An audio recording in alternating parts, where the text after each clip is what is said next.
ఉమ్మడి నిజామాబాద్ జిల్లాలో భారీ వర్షం కురిసింది. జిల్లా కేంద్రంతో పాటు ఆర్మూర్, వర్ని, బికనూర్, దోమకొండ, జూకల్, బీబీపేటతో పాటు పలు మండలాల్లో గురువారం వర్షం పడింది. 2 రోజుల పాటు జిల్లాలో పలు చోట్ల భారీ వర్షాలు కురిసే అవకాశం ఉందని వాతావరణ శాఖ తెలిపింది.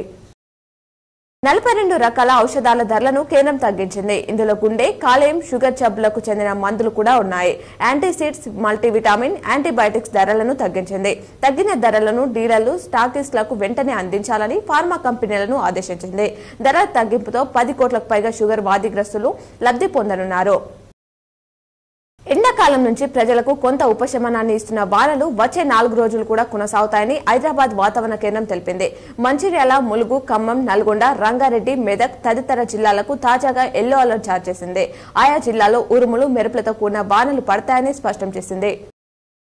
మాజీ క్రికెటర్ హర్భజన్ సింగ్ పై ఎస్ఆర్హెచ్ ఫ్యాన్స్ ట్రోలింగ్ చేస్తున్నారు. ఆ జట్టు ప్లే ఆఫ్స్ కు వస్తుందనుకోవడం లేదని హర్భజన్ జోసెన్ చెప్పిన విషయం తెలిసిందే. అయితే బజే అంచనాలు తలకిందులు చేస్తూ హైదరాబాద్ ప్లే ఆఫ్స్ కు చేరింది. దీంతో బజే టార్గెట్ గా ఫ్యాన్స్ పోస్టులు చేస్తున్నారు.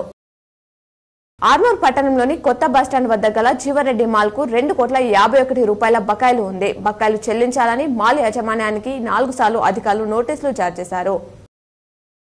భారీ వర్షాల నేపథ్యంలో అధికారులు అప్రమత్తంగా ఉండాలని సీఎం రేవంత్ సూచించారు. ప్రజలకు ఇబ్బందులు లేకుండా అవసరమైన చర్యలు చేపట్టాలని ఆదేశించారు.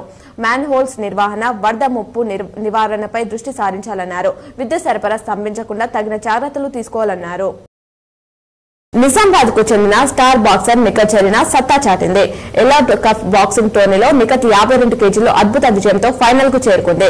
కజకిస్తాన్ కు చెందిన టొమిరిస్ మిర్జాకు పై 5-0తో విజయం సాధించింది. బౌట్ ఆరంభం నుంచే ప్రత్యర్థిపై పదులైన పంచులతో విరుచుకుపడ్డ నిఖత్ అలవోకగా విజయం సాధించింది.